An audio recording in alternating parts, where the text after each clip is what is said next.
Chers spectateurs, je suis en compagnie de Pierre-Yves Rougeron, que vous connaissez bien, et j'ai l'immense plaisir, en fait c'est notre cadeau de Noël pour vous.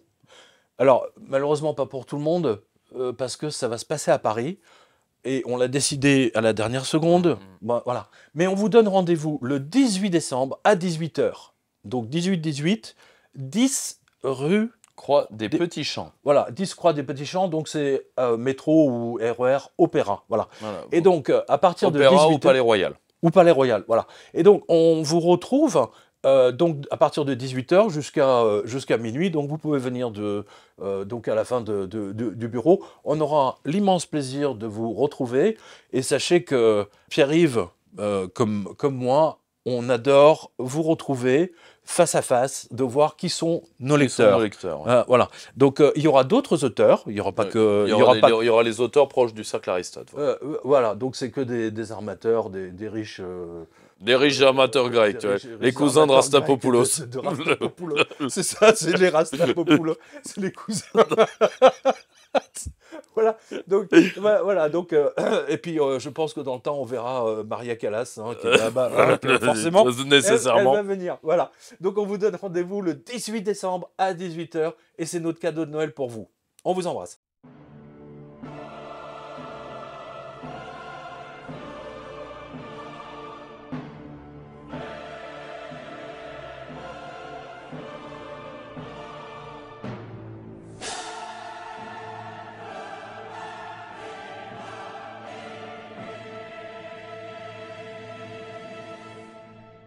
Chers amis de la revue de presse, bonjour. J'ai le plaisir infini pour ces fêtes de Noël d'accueillir le révérend père Rougeron, le jésuite, bien entendu. Ça m'est suffisamment reproché. Ouais, exactement. Avec lequel nous allons commenter l'actualité de l'économie et bien entendu des banques et des pauvres aussi, vous allez le voir. On en a beaucoup. Alors, je tenais à vous remercier, parce que ça fait depuis à peu près un peu plus de 10 ans maintenant, ou 15 années maintenant qu'on se connaît, qu'on a fait des revues de presse. Et tout ce que vous nous avez dit en ce qui concerne la liberté d'expression est en train de se réaliser, puisque M. Thierry Breton a voté, enfin, on va dire, a fait voter. Voilà, donc une loi qui... Avant, on était des complotistes, hein, bien entendu, quand on disait ça à l'avance. Je m'en souviens, j'en ai parlé je ne sais pas combien de fois, ça fait depuis 5-7 ans, que le but ultime, c'était d'avoir une seule carte d'identité dans laquelle on a le passeport, la monnaie numérique, et ainsi de suite. Et bien voilà, donc c'est validé. Et c'est à l'horizon 2030. Voilà, donc d'ici 2030, c'est ce qu'il compte faire, effectivement, c'est-à-dire... tout le monde, alors je ne veux pas dire pucé, parce que là, ce serait trop, mais on a déjà vu en Suède et en Norvège déjà des tests où ils ont mis une puce, alors c'est à ce niveau-là, soit pour payer, pour ouvrir des portes, tout à fait, et ainsi de suite. I have a chip implant in my arm. It's always accessible for me. Or for anyone else really who wants to read me. For example, if I go to the movies or go to a shopping center, then people will be able to check my status even if I don't have my phone. Alors, quelle est votre opinion là, sur cette loi votée par l'Europe, que vous aimez d'ailleurs que j'aime tant. Voilà. Pour toute personne qui n'a qu'un marteau, le monde entier est un clou. Donc, comme ce sont des gens qui sont obsédés du contrôle et qui ne se rendent pas compte que ça marche pas, ça ne marche pas. Ça marche pas pour une seule raison, c'est que les gens échangent une partie de leur liberté temporairement contre un critère de légitimité. L'UE a toujours nié ça. Et donc, ils mettent la schlag. La schlag contre qui? Il faut toujours se le rappeler. Moi, j'ai été très surpris quand j'arrive dans les institutions européennes en 2014, où on me dit que l'UE est menacée par tout le monde. Tout le monde, d'ailleurs, tout le monde se lève. Tu vois, les Chinois, les Hindous, les Brésiliens, sur la menace brésilienne contre l'Europe, pourquoi pas, le temps qu'on y est, les Iraniens, les Syriens, tous les Russes, bon, les Russes, alors leur catégorie. Donc, tout le monde veut la peau. Et la fameuse menace intérieure. La menace intérieure, c'est vous, c'est moi, c'est tout le monde. Tous les eurosceptiques, quoi. Et l'UE était évidemment dans une optique belligène vis-à-vis de ces gens, c'est-à-dire qu'il fallait les détruire. C'était le complexe de la citadelle assiégée. Moi, je me rappelle, parfois, ça donnait des trucs croquignolesques. C'est qu'à un moment, les eurodéputés voulaient avoir un concert privé de Conchita Wurst, et ils avaient fait entourer... Non. Un concert privé de Conchita Wurst. Non, c'est une blague. Ah non, non, non, vous avez des photos de ce truc-là qui est sorti. Depuis sa victoire à l'Eurovision, il est le travesti le plus célèbre d'Europe. Conchita Wurst était ce mercredi l'invité du Parlement européen. Plusieurs centaines de personnes ont bravé la pluie bruxelloise pour venir écouter le chanteur autrichien en concert express car pour l'heure, son répertoire n'est pas très étoffé. Non. Et, Non. et ils avaient fait entourer... Ils ont des goûts bizarres quand même, hein. Non, elle est parfaitement raccord avec. Enfin, elle, Mais il, attends, ça. rappelez-moi, c'est déjà à la base, c'est un homme ou une femme déjà, je me souviens plus. Oui, c'est un homme, je crois, c'est ça. Oh, bah, vous savez, il y a de l'oie Oui. sauvage, il y a de tout dedans. Et le problème, Il y a du hérisson. et ils avaient fait entourer la place du Luxembourg, donc la place qui entoure le Parlement à Bruxelles, de fils barbelés, avaient demandé à l'armée belge de stationner, au cas où la manif pour tous arriverait en quart. Kidnapper Conchita Wurst. Pour continuer Conchita Wurst. Et moi, je me dis, alors bon, moi je me rappelle de copains, on prenait les photos à travers les barbelés parce qu'on disait personne va nous croire. Et moi, je regardais ça, je fais, vous en êtes là. Non, mais attends, mais c'est vous pétez de surréaliste. trouille. Vous pétez de Non, trouille. mais c'est Or, surréaliste. il faut bien comprendre que Conchita c'est- Wurst. non mais il faut bien comprendre que c'est la même optique, c'est-à-dire les peuples sont une bête sauvage, nous les briserons. C'est nous l'avant-garde éclairée, c'est nous qui a raison. Et si vous n'êtes pas content, C'est la même chose. Ouais. et si vous n'êtes pas content, nous n'avons pas la verticalité ou les coronesses, appelez ça comme vous voulez, pour faire un goulag. C'est pas la volonté qui nous en manque, c'est seulement que pour y aller, il faut être physiquement courageux. Manque de peau, tiré breton, raté. Nous ne pouvons pas vous briser physiquement, donc nous allons vous appliquer une peine de mort sèche qui est la déconnexion. Nous allons vous déconnecter des serveurs centraux si jamais vous vous comportez mal, et donc vous ne pourrez plus payer, vous allez étouffer. Exactement ce qu'ils ont fait pendant le Covid à toute une partie des populations. Ouais, c'est la peine de absolument. mort sèche, c'est-à-dire que comme on n'a pas de milice pour briser les genoux, ils n'ont pas l'équivalent de la Gestapo, c'est pas Non, qu'ils ouais, en mais ils rêveraient nous pas. ont obligés à ce Exact. qu'on se Ça, fasse c'est- ça- nous-mêmes ça, notre propre autorisation de sortie. Hein, je comme vais- lorsqu'on je- avait je- 5 si vous ans, voulez, à et faire ça- signer et ça, par la par contre, maîtresse et les attention. parents. Quoi. Et ça, à la fois, c'est de l'infantilisation, et surtout, c'est, comment je vais vous dire ça, c'est pour détruire l'esprit des gens. Parce que, si vous voulez, l'absurde est une méthode de gouvernement, Pierre. C'est pas uniquement le ridicule. C'est quand vous habituez les gens à marcher à quatre pattes, à un moment, ils oublient qu'ils sont bipèdes. On se comprend. C'est-à-dire que quand vous utilisez l'absurde comme méthode de gouvernement, vous les ferez régresser à l'état de bête. Je vais chercher des carottes, signez-moi. Si vous voulez, quelqu'un qui accepte de faire ça. Ça, c'est le premier point. Le second point, parce que c'est... Et attends, c'est la- sous peine d'amende, etc. Bien Je- sûr. genre, Non, combien mais de Français évidemment, tu vois. ont eu des amendes parce qu'ils n'avaient pas Évidemment. rempli leur Or- fiche, machin, pour aller faire Or, leur il compte faut au bien G20, quoi. comprendre qu'on est toujours dans cette optique-là. Monsieur Breton va se défendre en disant oui, mais vous comprenez, ça permet une identité numérique protégée pour protéger les données. Pas du tout. Toute personne qui connaît la protection de données, ce qui protège une donnée, ce n'est pas la centralisation. Au contraire, c'est la dissémination. Pourquoi ? Parce que si vous concentrez les données, il suffit de détruire le moule qui protège ces données, vous les avez toutes. Ce qui protège les données, c'est d'avoir des tas de petits cocons dans lesquels vous stockez vos données. Parce que s'il y en a un qui tombe, il y en a un qui tombe. Il était PDG d'Atos, Tu vois. ne l'oubliez pas. Oui, brillante réussite. Brillante réussite. Brillante ouais. réussite. Mais vous Alors, savez qu'à la base, il avait écrit, parce que moi j'ai connu Thierry Breton à l'époque où il avait publié son premier roman chez Robert Laffont. Alors, je sais plus, c'était Vatican Wars, enfin un truc de piratage du Vatican. Je sais pas, vous n'êtes pas au courant, mais il a écrit un livre sur le piratage déjà. il devrait arrêter, ils devraient tous arrêter d'écrire. Il avait- Ça se termine dans du Et donc je le voyais de temps bibliothèque à rose. autre dans des soirées informatiques, machin, etc. Donc il était effectivement très branché. Donc c'est de ma génération. Mais là on voit bien qu'il est totalement soumis donc Bien sûr. à l'Union européenne. C'est et bien absolument sûr. phénoménal Et- d'ailleurs de voir un garçon aussi intelligent se prostituer, pardon du terme, C'est de la prostitution. pour Et si vous voulez que ce soit un d'autre État fasciste. Et attendez, dernier point. Quand on vous dit la création d'une identité numérique va enfin nous permettre d'arraser les cultures nationales dont il faut se débarrasser, c'est une croyance naïve dans la technique.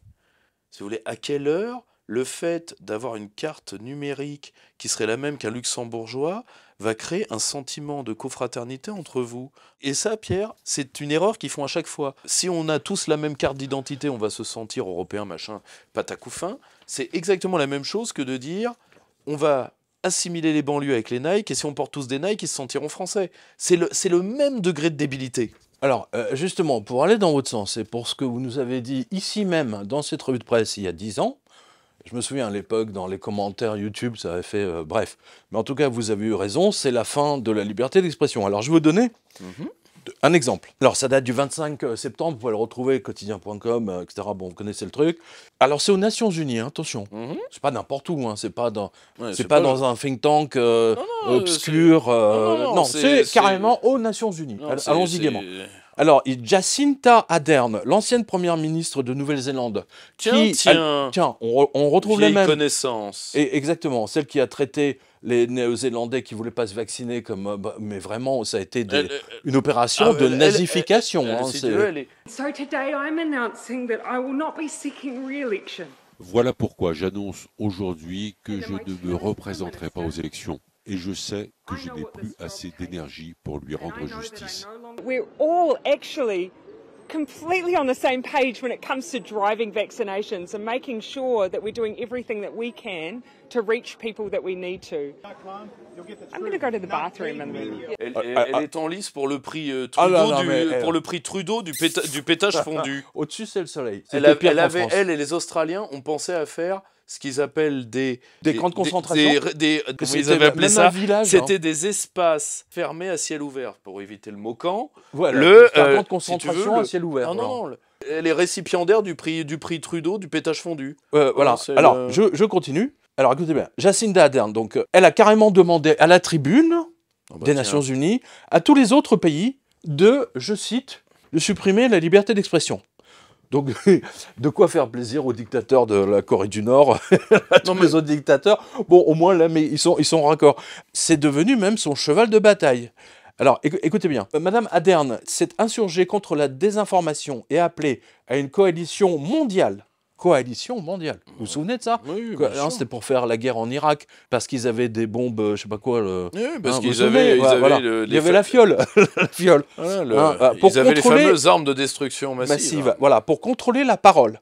La parole, simplement la parole. Après avoir fait un signe de tête en direction de la liberté d'expression, elle a exposé un plan pour sa disparition par régulation gouvernementale. Oh bah tiens. Mais que se passe-t-il si ce mensonge répété maintes fois sur de nombreuses plateformes incite, inspire ou motive d'autres personnes à prendre les armes, à menacer la sécurité d'autrui, à fermer les yeux sur les atrocités, ou pire, y à être complice? Qu'en est-il alors? Elle est bien placée pour dire complice d'atrocité. Oui, parce qu'elle a commis elle-même une atrocité avec ses concitoyens, qu'elle a transformé véritablement en bétail. Oui, qu'elle se méfie quand même, parce qu'un fond de cellule, ça peut arriver à tout le monde. Non, mais c'est tout à fait incroyable. Donc, pour vous montrer... C'est une obsession. Chers spectateurs, effectivement, ce que Pierre-Yves nous avait donné ici même, grosso modo, il y a 10 ans, dans cette revue de presse. Donc, vous avez des politiques qui montent à la tribune des Nations Unies, c'est pas n'importe où, et qui demandent donc, en fait, l'instauration d'un fascisme soft, c'est-à-dire avec la suppression non seulement des libertés. Et attends, j'ai vu récemment, alors, c'est Nikki Haley, donc, qui est candidate aujourd'hui au présidentiel et qui a proposé en disant que s'il était élu, que chaque Américain devra se connecter sur Internet avec son nom. Donc, fin de l'anonymat sur Internet. C'est la fin des trolls aussi. Elle est un peu emmerdée, là. Non, mais là, si vous voulez, on est dans le... Comment dire? Moi, je prends le système à l'envers. C'est-à-dire que, pour moi, il faut une liberté d'expression totale, sauf si on s'attaque personnellement aux gens. Incitation à la violence, et évidemment la diffamation. Bon, très bien. Tout le reste, moi, ça ne me gêne pas que les gens doivent assumer leurs paroles avec leur nom, parce que dans une société républicaine... Ah oui, non, mais je suis d'accord avec vous là-dessus, je sais. Mais par contre, à une condition, c'est que... Et d'ailleurs, moi, je suis très proche de mon ami Bernard Lugan, qui a écrit un superbe livre là-dessus, pour le retour du duel judiciaire. Ça nous permettra d'avoir moins de frais de justice avec certains journalistes. Tiens, demain à l'aube sur le pré, je vais pouvoir me faire des potes. Alors, justement, pour aller dans votre sens, puisqu'on est en Nouvelle-Zélande, donc on est quand même assez loin, on va revenir un peu plus près, si j'ose dire, on va aller en Australie. Alors, écoutez bien la suite, parce qu'en fait, c'est le même sujet. Notre lecteur, monsieur Asmani, donc on salue, a vu dans la presse australienne que la National Australia Bank a établi de nouveaux critères pour virer des clients. À partir du 1er novembre 2023, la banque pourra interdire à des clients d'utiliser ses services s'ils ont un impact négatif sur le bien-être émotionnel d'autrui. Oui, vous avez bien compris. C'est quoi le bien-être émotionnel d'autrui? Justement, en fait, c'est le prétexte bidon pour virer. Vous dites du mal de votre banque, Je vous rappelle, c'est ce qui est arrivé à Nigel Farage. Et lui, il n'a même pas dit de mal de sa banque. La banque il s'est fait virer de sa banque, je le rappelle. Et il y a un dirigeant de l'AfD allemand, pareil, a été viré de sa banque. Parce que, alors l'AfD, je crois que c'est le parti d'extrême droite allemand, et il a été viré. Attends, c'est quand même incroyable. Je veux dire, même, comment il s'appelait le mec d'extrême droite là, Michailolaikos en Grèce, n'a jamais été viré par sa banque. Non mais là encore, ils veulent pas de nous, mais par contre, je pense qu'il faut abolir la loi Pompidou d'obligation de détenir un compte bancaire. C'est dans la loi Pompidou qu'il y a l'obligation d'avoir un compte bancaire. C'est sous Georges Pompidou qu'on a donné aux Français l'obligation d'avoir un compte bancaire. Alors, vous êtes sûr de ça? Parce qu'il y a la loi du 3 janvier sur laquelle vous avez écrit un très bon livre, mais il me semble qu'il n'y a jamais eu de loi. En fait, ça s'est fait de manière subreptice. Ah non, il y a une obligation légale. Il y a une obligation légale, et je pense qu'il faut... En tout cas, aujourd'hui, on n'a pas le choix, on est d'accord. Non, mais justement, faut redonner... On ne peut pas demander aux gens d'être justiciables de leur banque. Donc, soit ils ont le droit de ne pas avoir de compte bancaire, et on refait comme on faisait avant, c'est-à-dire on passe par les commerces, par les entreprises, par machin, par ce que vous voulez. Mais si on oblige les gens à aller envers les banques ont donc l'équivalent d'une délégation de service public, et elles doivent respecter la neutralité politique. À un moment, il va falloir s'arrêter quand même. Alors, donc, l'information que je viens de vous donner, donc si vous dites du mal de votre banque, même sur les réseaux sociaux, donc ils vont vous virer d'office. Je veux dire, no question asked, etc. Vous avez 60 jours pour quitter la banque. Voilà, je salue la Société Générale.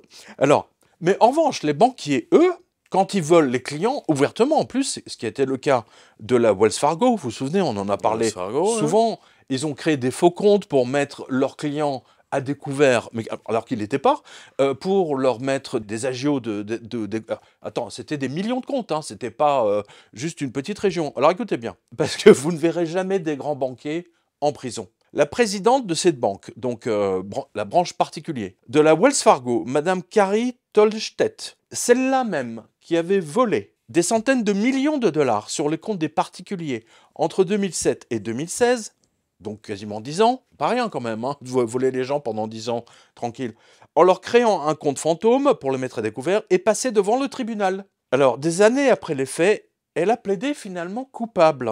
Et cela lui a suffi pour éviter la prison. Alors, figurez-vous qu'elle a été condamnée à 100 000 $ d'amende et à 120 heures de service communautaire, autrement dit, à balayer les rues et à ramasser les ordures au bord des routes et des autoroutes. Non, mais il n'y a pas de souci. Les bras m'en tombent. Les bras m'en tombent. Les bras m'en tombent. Je veux dire, elle a volé des milliards aux gens. Elle a volé des milliards. Tiens, 30 heures de... 35, tiens, comme le policier là qui a été traîné. Tiens, 35 heures de travaux d'intérêt général. Le mec a été traîné sur 20 mètres. Ça fait combien 20 mètres par 35 heures de... Grosso modo, ça fait combien par mètre? Non mais on est dans un monde de ouf. C'est le fameux système de la roulette belge. Voilà, c'est tout. Je connais pas la roulette belge. Bah c'est simple, c'est la fameuse histoire du belge devant un distributeur de canettes. Il met une pièce à thon, il y a le mec derrière qui commence à dire "Oh ça va, j'attends." Et l'autre, vous savez ce qu'il lui répond? "Tant que je gagne, je joue." D'accord. Voilà, c'est ça. C'est une autre version par rapport à la roulette russe. Non mais c'est le même. Alors il y a aussi l'autre version de la roulette belge, c'est-à-dire de le jouer mais avec 6 balles dans le barillet. Mais d'accord, effectivement, c'est ça. Mais si vous voulez, ils n'ont aucune raison. Ils n'ont aucune raison de s'arrêter. Mais pourquoi on raconte tout ça sur ces pauvres Belges? Je comprends pas. Ils n'ont aucune raison de s'arrêter. Je vous l'ai dit il y a 10 ans, Pierre. Il y a des gens qui s'arrêtent quand quelqu'un les arrête. Tant que personne les arrête, ils sont pas prêts de s'arrêter. Ils ont aucune raison d'arrêter de se foutre de nous. Attends, la nénette, elle a volé des millions de clients. C'est du vol. Oui. Je veux dire, le pauvre mec qui vole un truc dans une épicerie, il va se prendre 3 mois de prison d'office. Oui. Et là, 120 heures de service communautaire, voilà, ramasser les ordures au bord des routes et des autoroutes. Et moi, je rappelle simplement que les banques ont commencé à voler les clients, comme vous le savez. J'en parle suffisamment, à partir de 2007, lorsque la crise des subprimes a pointé son nez dans les bilans comptables. Encore plus extraordinaire, cette femme est la seule lampiste de la Wells Fargo. Mais ils n'ont aucune raison d'arrêter. Tu voles des millions, tu voles une pomme, tu vois, tu as 10 ans de prison, tu voles des milliards, tu vas balayer les rues. La Fontaine, c'est énorme. La Fontaine, l'immense La Fontaine. Selon que vous soyez grand ou misérable, les jugements de cour vous feront blanc ou noir. La citoyenneté, telle qu'elle a fait la force de l'Occident depuis 25 siècles, repose sur l'égalité fondamentale qui est que chaque homme, s'il s'énerve, peut entraver physiquement un autre. Et donc cette reconnaissance de cette égalité fondamentale, qui est le fait que chacun puisse se débarrasser d'autrui, veut dire tu devrais les respecter quand même. C'est peut-être des locteux, mais s'ils s'énervent, toi tu pourrais terminer comme la princesse de Lamballe. Mais le problème, c'est que comme ça a été oublié, effrayant. Comme ça a été oublié, comme cette égalité-là a été oubliée, comme ces gens-là ne pensent pas que les populations puissent s'énerver, ils n'ont aucune raison d'arrêter. Alors là, je dédie cette info, et alors vos commentaires vont être intéressants. Je dédie cette info à Étienne Chouard, parce que Étienne était à votre place dans une revue de presse il y a très longtemps. D'ailleurs, elle a eu un succès colossal. YouTube, évidemment, nous a censuré pour des raisons X, Y, Z, à leur habitude. Bref, et j'avais fait le pari avec Étienne, c'était avant les élections, que Syriza allait trahir le peuple grec. Et Étienne disait non, non, non, mais non. Ouais, vous connaissez Étienne. Gentil garçon. Ouais, voilà, gentil mais non, c'est pas possible. Enfin bon, ils vont pas nous faire ça. Ils vont pas faire ça. Alors non seulement Syriza Syriza. Non mais attends, Tsipras, deux jours après le vote. Le Premier ministre grec Alexis Tsipras persiste et signe. Il a fermement réitéré son appel à voter non aux propositions des créanciers de la Grèce lors du référendum de dimanche. Selon lui, une victoire du non renforcerait la pression sur les bailleurs. Le Premier ministre grec sous pression, Alexis Tsipras a renoué le dialogue avec ses partenaires européens. En échange de ces réformes négociées pied à pied, Athènes devrait obtenir le déblocage d'une tranche d'aide de 7,2 milliards d'euros. On est chez les Grecs. je le rappelle.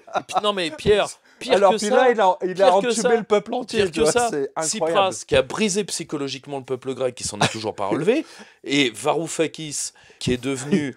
Si vous voulez, il y a une phrase que j'aime beaucoup dans un film il y a quelques années, c'est le méchant qui regarde l'autre et qui lui dit « Comment peux-tu te supporter ?» Vous savez ce qu'il fait, Varoufakis? Varoufakis est devenu... Alors que l'Allemagne a torturé le peuple grec et l'a assumé, rappelez-vous cette phrase. Ah mais je me souviens de la phrase. Du Bosch à roulette. On l'avait fait ensemble. Nous torturons les Grecs pour que les Italiens les entendent crier, et les Français les entendent crier. Absolument. Et bien aujourd'hui, c'est un VRP du pouvoir allemand, Varoufakis. Donc bon, les gens... Ah mais j'ai toujours dit que Varoufakis, pardon, est un enfoiré. C'est un enfoiré. Non seulement ça, mais en plus, il connaît rien. C'est comme tous ces économistes qui n'ont jamais travaillé de leur vie, mais qui seraient incapables de gérer le supermarché du coin, le petit G20. Hein alors, je salue mon G20 au passage.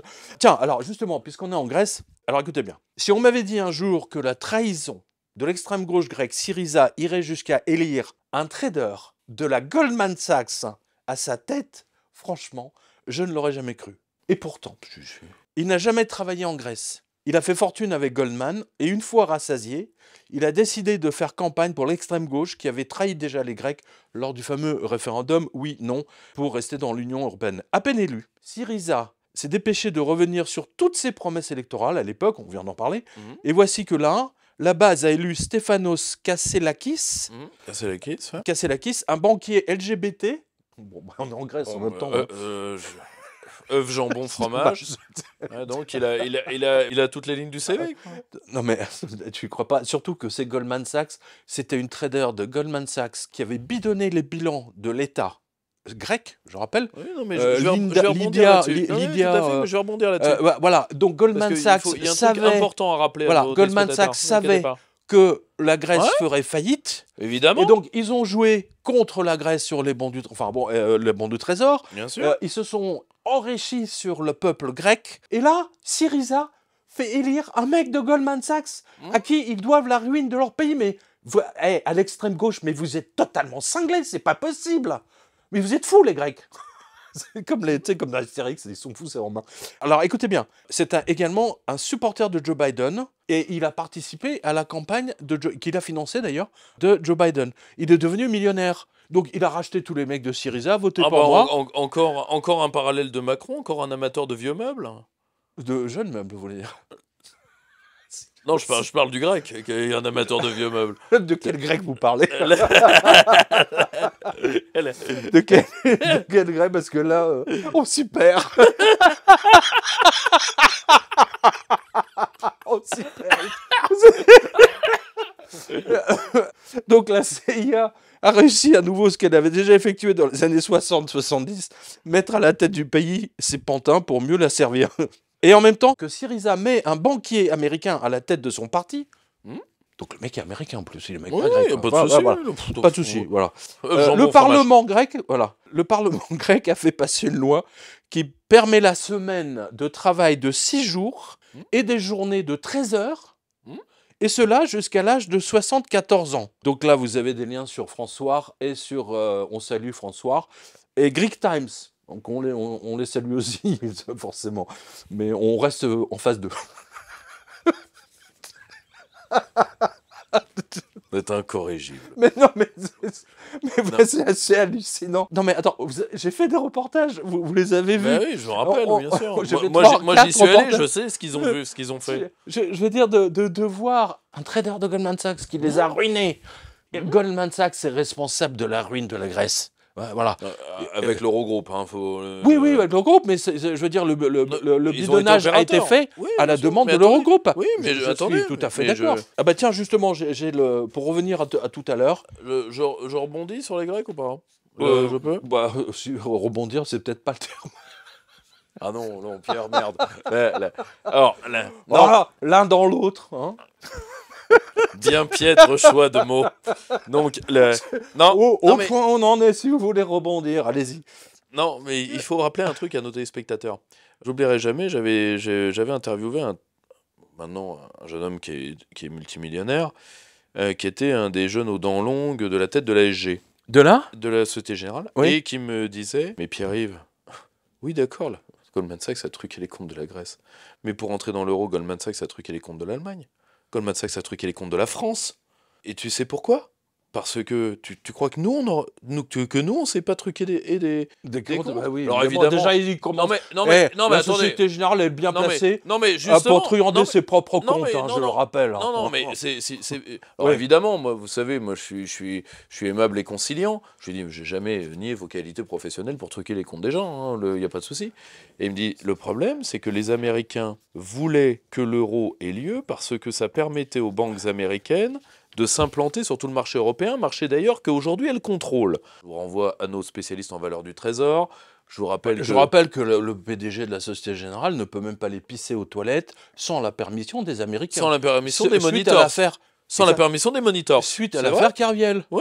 Voilà. C'est monitors. Le système d'extraterritorialité de droit américain. Or, vous comprenez que l'euro, en unifiant le marché bancaire européen, a permis aux Américains de l'avaler. Point, barre, ligne. C'est pour ça d'ailleurs le rôle cardinal des équipes de GS, outre leur supériorité technique, d'accord, mais truquer des comptes, c'est pas aussi difficile que ça en a l'air. Surtout vu les autorités qui les vérifient, c'est quand même pas très difficile de truquer des comptes qui sont vérifiés par Gilbert Montagnier. Donc ou par Moody's, ce qui équivaut la même chose. On voit ce qu'ils ont fait pour les suprêmes. Voilà, donc ce qui équivaut à la même chose. Oui, tiens, donc, achète ce super. Et donc, le problème, c'est qu'aujourd'hui, de toute façon, on entend maintenir la Grèce dans cet état-là parce qu'on a toujours peur de la même chose, c'est-à-dire que s'il y a un mouvement dans l'Europe du Sud, qu'il puisse faire imploser la zone euro et donc l'axe financier euro-atlantique. Point. C'était ce que je voulais rappeler. D'accord. Alors, puisqu'on est dans les banques et dans les grandes arnaques intellectuelles que vous aimez bien d'ailleurs, hein, c'est votre, vous l'avez montré d'ailleurs dans votre livre Enquête sur le 3 janvier. Ouais. Moi, je rappelle que je suis né le 3 janvier, il n'y a jamais personne mon anniversaire, et c'est pour ça qu'ils ont voté la loi le 3 janvier, parce qu'il n'y a personne à la Chambre des députés. C'est comme ça que j'ai eu l'idée d'ailleurs de vous... voilà, donc le 3 janvier, c'est comme le 15 août.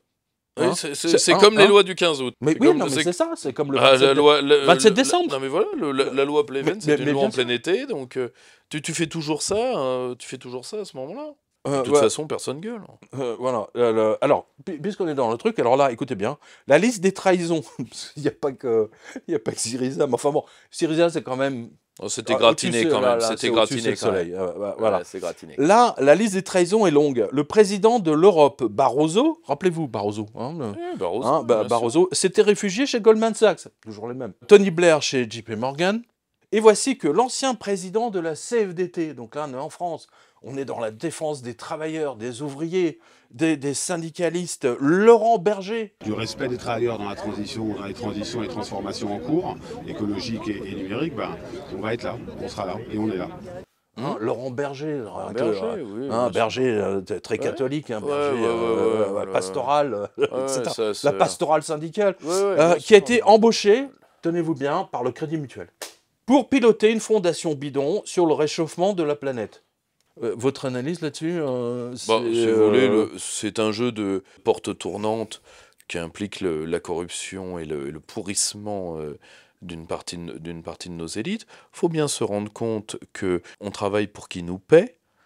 Et donc, quand vous postulez, alors que vous êtes encore en poste, on ne va pas me dire qu'il a traversé la rue pour entrer dans un des trucs lourds du Crédit Mut. Donc, ça veut dire qu'il s'est préparé longtemps à ça. Et bon, on sait à quoi sert, entre autres, la CFDT, c'est-à-dire on est à 2 doigts du syndicat jaune. Non, mais attends, je rappelle que la CFDT a été fondée par la CIA dans les années 60 pour contrer la CGT.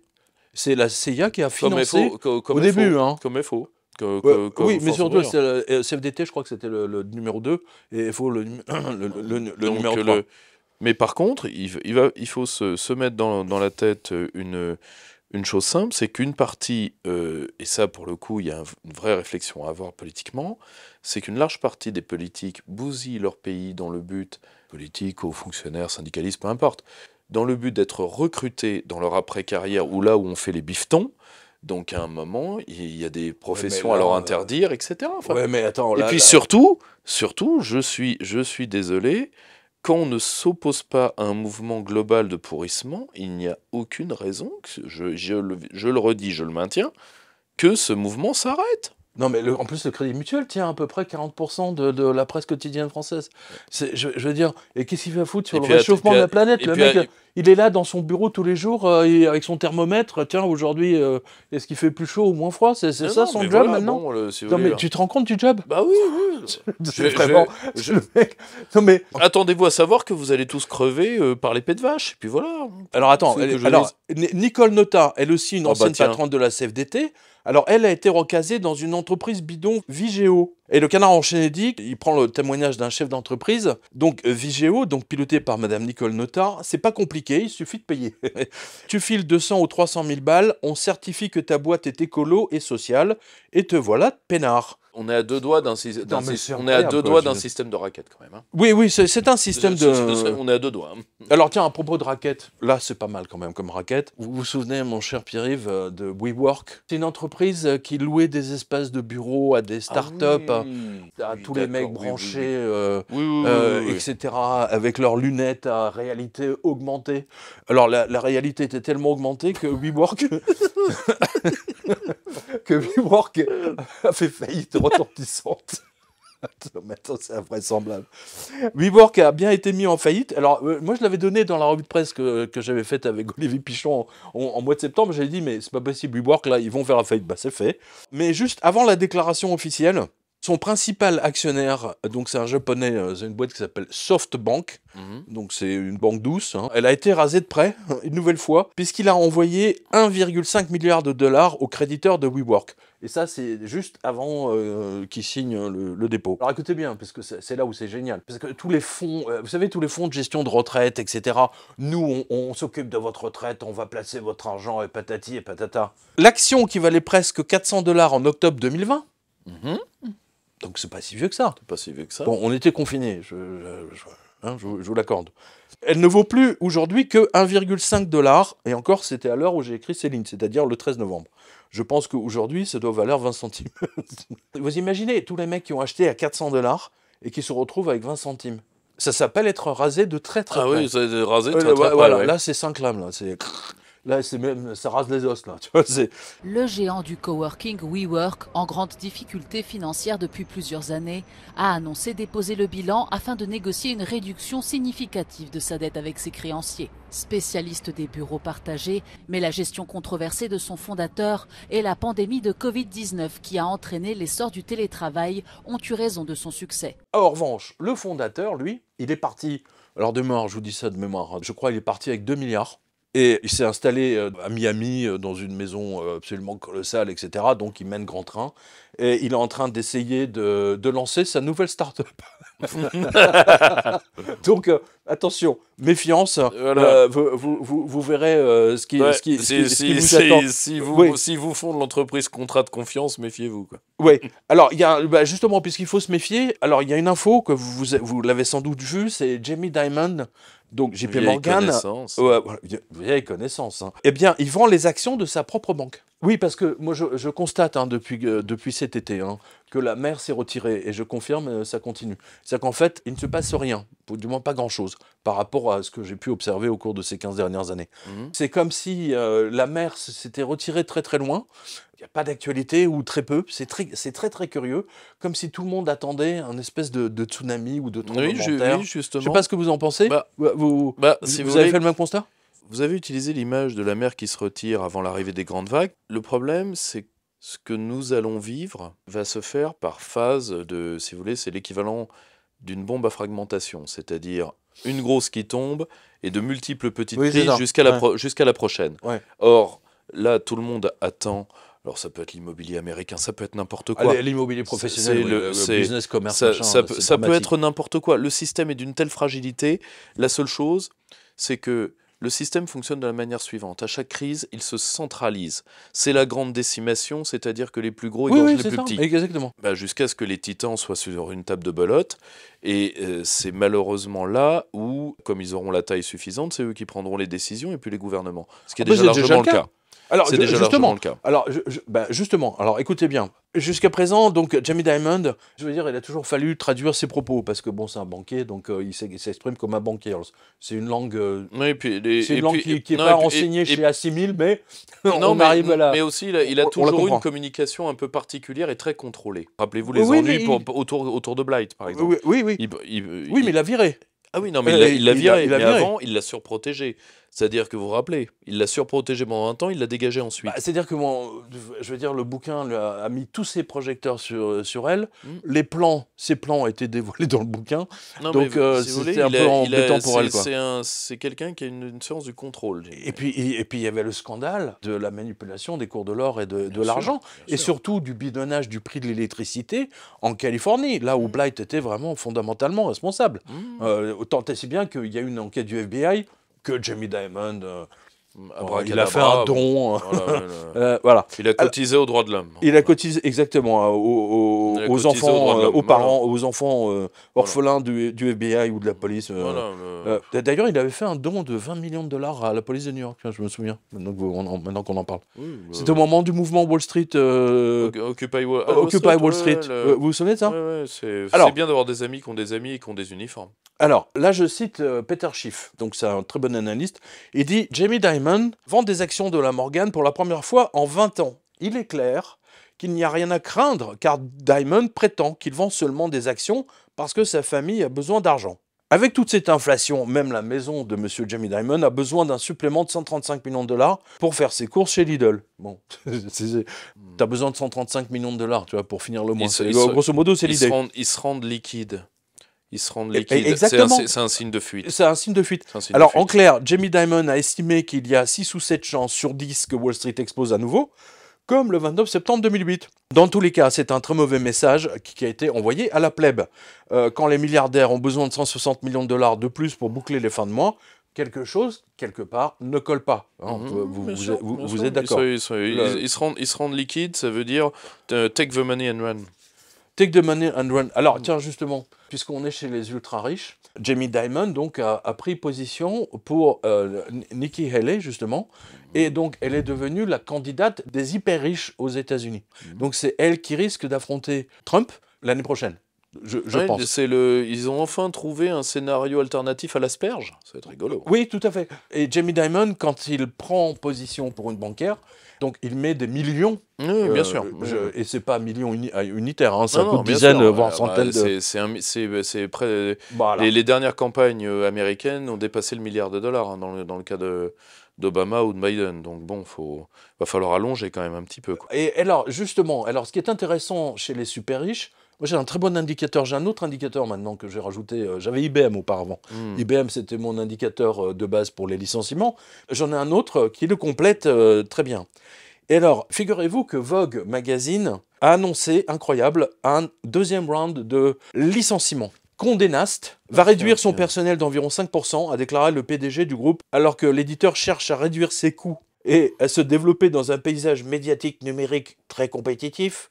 Les réductions toucheront environ 270 personnes, bam, des quelques 5000 employés à temps plein de Condé Nast. Alors c'est intéressant parce qu'en plus, attends, c'est Vogue, et il a quand même décroché une flèche à Google, écoutez bien. Bien que nous ne puissions pas contrôler les algorithmes des plateformes, ou comment l'intelligence artificielle pourrait changer le trafic de recherche, donc ça veut dire qu'en fait, tout leur site internet ne leur apporte rien, c'est ça que ça veut dire.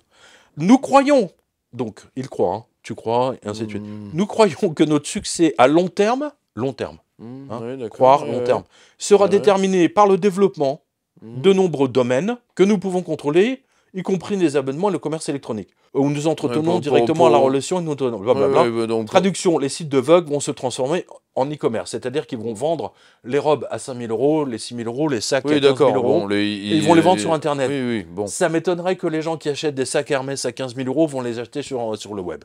Ça m'étonnerait beaucoup. Ça, c'est drôle, ça sent la fuite désespérée, ce truc. Oui, non, mais il y a quelque chose. C'est-à-dire que même les ultra-riches... Il y a un côté concours l'épine de la plus grosse connerie. Non, mais c'est vrai. Mais c'est lié à un fait simple, Pierre.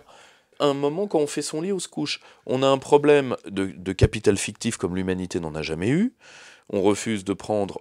c'est simple, hein, quand on a émis trop de capital fictif, il n'y a pas 40 solutions, il y en a 3. Il y a la destruction de valeurs pures, donc l'option militaire. Le problème, c'est que comme on est des puissances nucléarisées, il faudrait éviter les conneries, parce qu'à un moment, ça pourrait se terminer en barbecue ou en barbecue terminal. Vous avez l'option révolutionnaire, donc des options de saisie, de saisie par la force, etc., qui restent toujours possibles, mais si vous voulez, qui sont techniquement très difficiles à faire, parce que historiquement, elles ont souvent échoué. Et vous avez une dernière option qui n'a jamais été tentée, qui serait de tenter de faire dégonfler la bulle politiquement. Personne ne l'a jamais essayé, mais de toute façon, nul ne dit qu'elle puisse marcher. Voilà, il y a 3 chemins, il y a 3 chemins, il n'y en a pas 40. Donc, à un moment, soit on détruira de la valeur, là, il y a clairement... On s'accaparera à de la valeur... Si Vogue... Non, mais quand je dis... Attention, Pierre, quand je dis détruire de la valeur, c'est à l'échelle méta, c'est-à-dire qu'on a fait tellement de capital fictif, on a fait tellement d'argent sans mettre, qu'il va falloir bousiller un très grand coup pour remettre les comptes à l'heure, et j'ai de grandes craintes sur l'incapacité des élites de l'Ouest à le faire, donc c'est les événements qui le feront. Oh bah là, en plus, attends, si Condé Nast est obligé de réduire sa voilure constituée de lingerie en soie et en satin, c'est que plus rien ne va dans le monde du luxe, puisque seuls les riches, entre guillemets, peuvent s'offrir un tel magazine dans lequel les publicités sont plus intéressantes que les articles. Oui, non, mais ça c'est évident. Écrit majoritairement par des dindes qui se demandent s'il faut sortir le sac Kelly uniquement les week-ends et le sac Chanel en semaine, ou l'inverse. C'est des questions tout à fait existentialistes. Bon, c'est pas... mais ça, de toute façon, en plus, ça c'est rentabilisable parce que l'IA fera un très beau boulot de dinde. Mais il le fait déjà. Il le fait déjà. Par contre, moi, ce qui m'effraie dans ces trucs-là, c'est qu'il ne faut pas oublier une chose. C'est que l'industrie du luxe, en plus, a joué à un jeu très dangereux. C'est-à-dire qu'elle a joué au jeu du woke. Et du woke et du porno chic. Parce qu'elle a fait venir les bossus, les femmes à barbe. Elle a fait venir ce qu'avant était dans Virginia Secret. Qui fait défiler des... Enfin bon, passons. Voilà. Non mais parce qu'à un moment, ça passe sous le coup de la loi. Donc à un moment donné, il faisait défiler des anges. Donc bon, moi je suis sensible à ça. J'ai écrit un livre sur les anges. Donc voilà, c'est beau les anges qui défilent. Après, quand c'est du woke... Après, c'était plutôt ambiance Quasimodo, Notre-Dame de Paris. Mais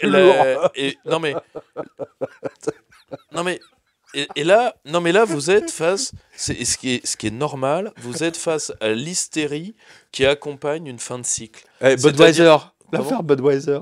L'affaire Budweiser, la Travelo, là, le Travelo, pardon. L'Académie française va nous reprendre. Non mais le meilleur. C'est comme la Covid ou le mégenrez pas, on va avoir des problèmes avec les flics. Mais les mecs, ils ont perdu 40% de leurs ventes en mettant un Travelo pour Budweiser. Mais voyez, si vous voulez, vous avez une destruction de valeur réelle et en plus. Ah bah ça pour une destruction, pour l'éponger, vous faites une surenchère idéologique typique d'une hystérie ou d'un millénarisme de société tombante. J'adore les analyses de... Non mais c'est vrai. de Pierre-Yves. Oui. C'est vrai. Bah, alors attendez, c'est pas fini. C'est pas fini parce qu'il y a la troisième lame chez Vogue. Vous allez Non, voir. c'est pas fini ça. Non, c'est Ah pas bah, fini. putain. Le point suivant qui alimente parfaitement donc la revue de presse sur quotidien.com, vous le savez, et surtout mon diagnostic alors ça j'en parle depuis maintenant depuis le Covid en fait. Hein, voilà.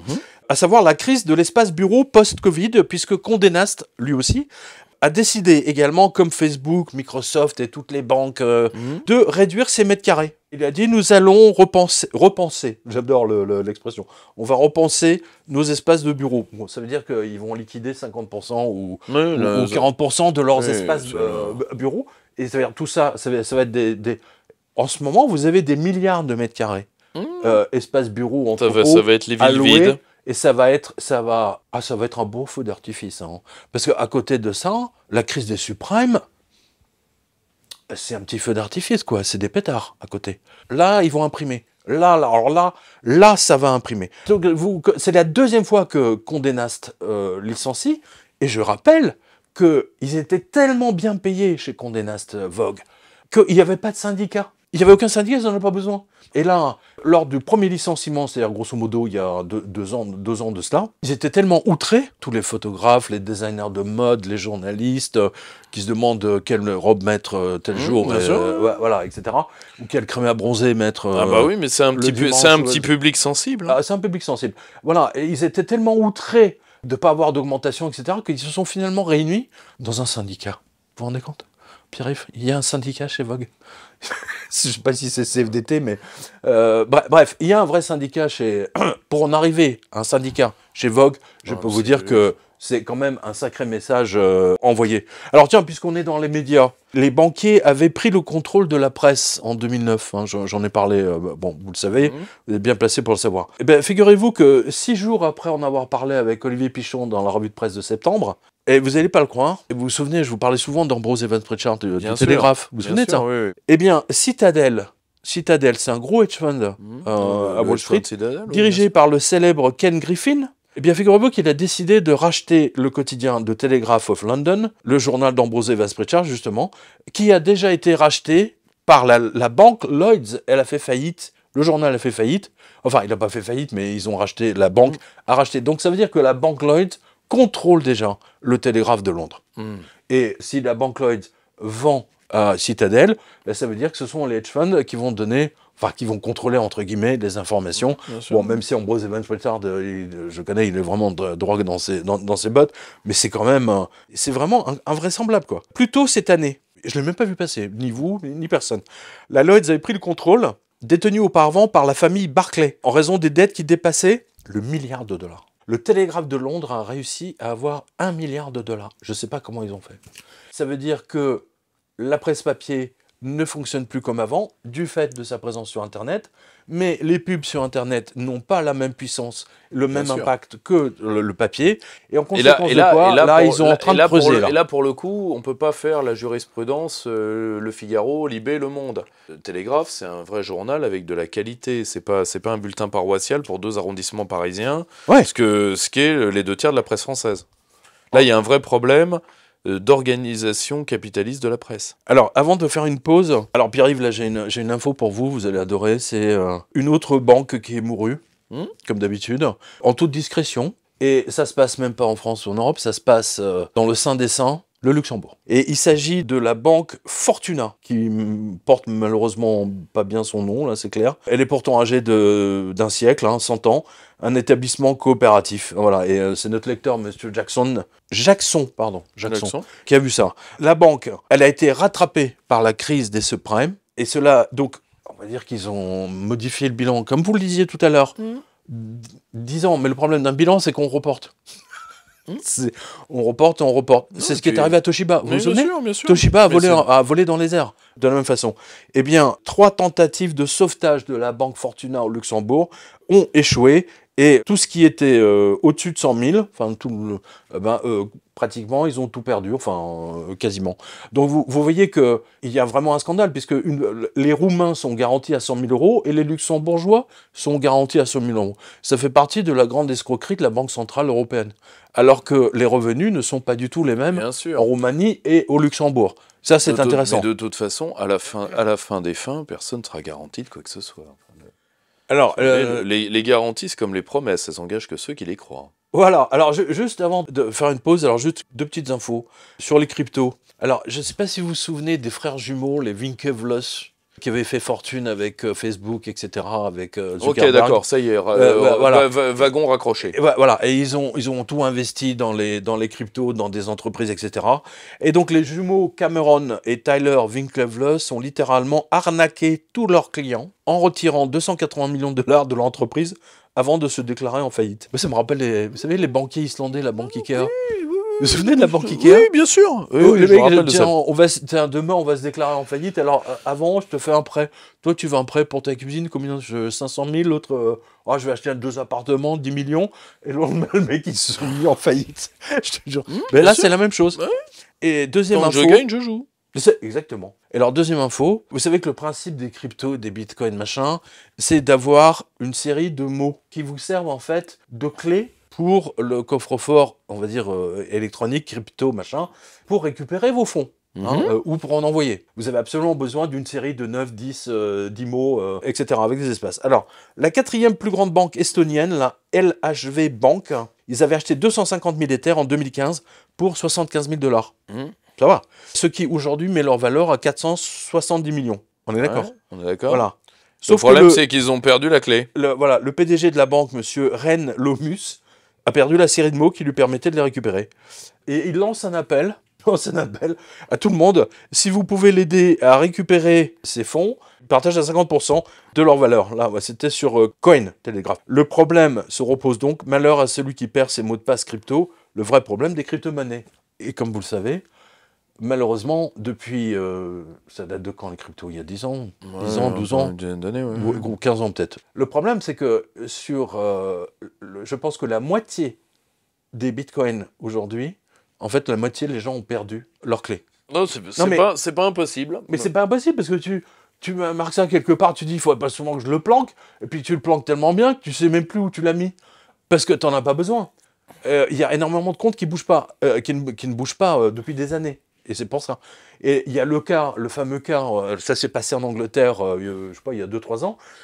Il y a un type qui avait acheté des bitcoins, alors il l'avait acheté pour 1 million de bitcoins, mais quand ça valait 10 centimes, etc. Et donc il avait stocké tout ça sur son PC, sur son disque dur, etc. Et puis, comme tous les autres, il s'est dit, j'ai un nouveau PC, donc il a acheté un nouveau PC, et puis il a jeté l'autre. Quand il a réalisé que dans son PC, il y a l'équivalent de 470 millions de dollars en valeur Bitcoin, il a pété un plomb. Il est allé demander à la région qui enterre les poubelles, ce qui ramasse les poubelles, etc. Et donc, ils les ont enterrés sur un terrain réservé, etc. Et il a proposé la moitié de cette somme au conseil municipal s'ils lui permettent de fouiller, donc de tout remonter pour retrouver le fameux disque dur. Donc là, on touche de très près le problème majeur des cryptos. Je ne sais pas si vous en avez acheté à l'époque. Toujours est-il que le Bitcoin et Ethereum, même s'ils ont perdu 50% de leur valeur, c'est toujours intéressant. Mais là où le bas blesse, effectivement, c'est pour les garder. Voilà.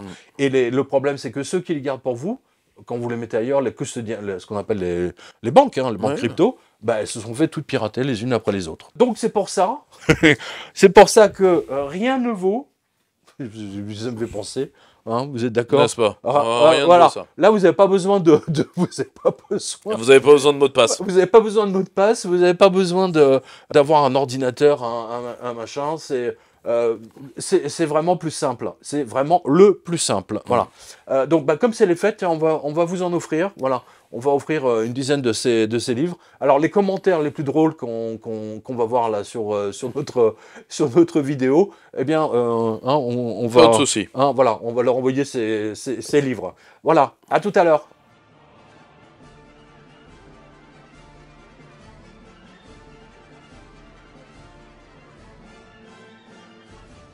Chers spectateurs, vous êtes de retour dans notre revue de presse internationale avec mon ami Pierre-Yves Rougeron, l'auteur de Enquête sur la loi du 3 janvier. Bref, puisqu'on parle de banques qui font faillite, attention, là on est rentré dans une nouvelle catégorie, c'est-à-dire, entre guillemets, la faillite des banques centrales. Alors je vais vous donner 3 preuves. Et c'est tout à fait nouveau, hein. J'ai jamais observé ça en 15 ans de revue de presse. Alors, regardez bien. La première, j'avais rapporté en 2009, hein, je vous avais expliqué à l'époque, le premier taux négatif. Hein, c'était la Banque centrale de Suède, alias la Riksbank, qui allait donner le là, et cela jusqu'en 2022. Eh bien, la Banque centrale de Suède est maintenant en faillite. Et quand une banque centrale fait faillite, cela n'augure rien de bon pour la suite des événements. Ce dont on vous parle, nous, depuis 2008, est en train de se réaliser et c'est le Financial Times qui nous le donne. Alors, je vous fais simple, hein. La Banque de Suède pourrait maintenant être la première lorsqu'il s'agit de renflouer les banques centrales elles-mêmes. D'après un discours communiqué de M. Erik Thedéen, gouverneur de la Riksbank, dans les comptes annuels pour l'exercice 2022, la Riksbank a enregistré une perte de juste au-dessus de 80 milliards de couronnes. J'aime bien le juste au-dessus de 80 milliards de couronnes. À la suite de cette perte, les fonds propres de la Riksbank étaient négatifs. C'est-à-dire que ça serait une banque normale, elle serait morte. Ça serait une entreprise normale, elle serait morte. C'est la raison pour laquelle d'ailleurs Jamie Dimon a demandé à ce que les règles comptables soient modifiées et uniquement pour les banques. Je ne sais pas si vous imaginez l'arnaque. Donc voilà, nous sommes en présence d'une nouveauté. Et ce n'est pas n'importe quelle banque, ce n'est pas la banque de l'Albanie, par exemple, ce n'est pas la banque du Nigeria, ou du Niger, ou du Mali, c'est la Banque centrale de Suède. Je veux dire, c'est un pays ultra riche, je vous apprends rien. Et donc, vous venez de le voir dans son blabla destiné à noyer le poisson. le poisson suédois, qu'est-ce qu'il mange déjà en Suède ? Du hareng. Du hareng, oui, voilà. De noyer le poisson, ou plutôt noyer le hareng, hein, c'est le cas de le dire. Le confinement a permis aux banques de limiter la casse et de gagner un peu de temps. Mais quelle que soit l'explication, il n'empêche que la Banque centrale de Suède, sur le plan comptable, est en faillite et qu'elle a demandé au gouvernement de la sauver. Ce serait une PME normale, elle serait déjà liquidée. C'est quand même incroyable. Alors, je rappelle pour le principe que la Fed américaine, elle accuse une perte cumulée de plus de 1000 milliards, c'est-à-dire 1 trilliard. Donc version anglo-saxonne. Dans le cas de la Riksbank, il s'agit environ de 80 milliards, soit environ 1,3% du PIB. Alors c'est quand même, c'est quand même extrêmement inquiétant parce que il y a 2 autres banques centrales qui ont la même situation. Et moi, ça me rappelle 2007, enfin plutôt 2008, lorsque vous aviez les 10 plus grandes banques mondiales qui cherchaient à se recapitaliser. Or, le verbe recapitaliser veut dire qu'il n'y a plus de capitaux. C'est le b.a.-ba. Donc, quand une banque dit on se recapitalise, ça veut dire qu'ils ont plus ils sont ruinés. Hein. Techniquement, voilà, à la source, l'étymologie, c'est ce que ça veut dire. Alors, je vous donne par exemple le cas de la Bank of England. Alors là aussi, c'est pas n'importe quelle banque, c'est la Banque centrale d'Angleterre. Voici que la Bank of England a demandé au gouvernement de sa majesté, de sa nouvelle majesté même, une rallonge de 170 milliards, rien que ça. Voilà, 170 milliards.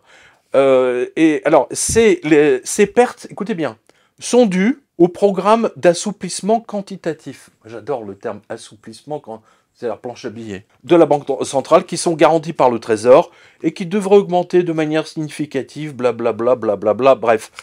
Donc, à nouveau, les Suédois comme les Anglais vont voir leurs impôts partir à la Banque centrale, et c'est encore moins de routes, de crèches, d'écoles, de services sociaux, de santé, etc., qui n'auront plus accès à cette somme. C'est absolument criminel ce qui se passe. Et dernière banque centrale, alors c'est la Banque centrale de Suisse, rien que ça. Alors, vous me donnerez le commentaire juste après. Alors, après la Suède et l'Angleterre, voici la BNS de nos amis helvètes, qui a pratiquement perdu 2 milliards de francs suisses en juste 9 mois.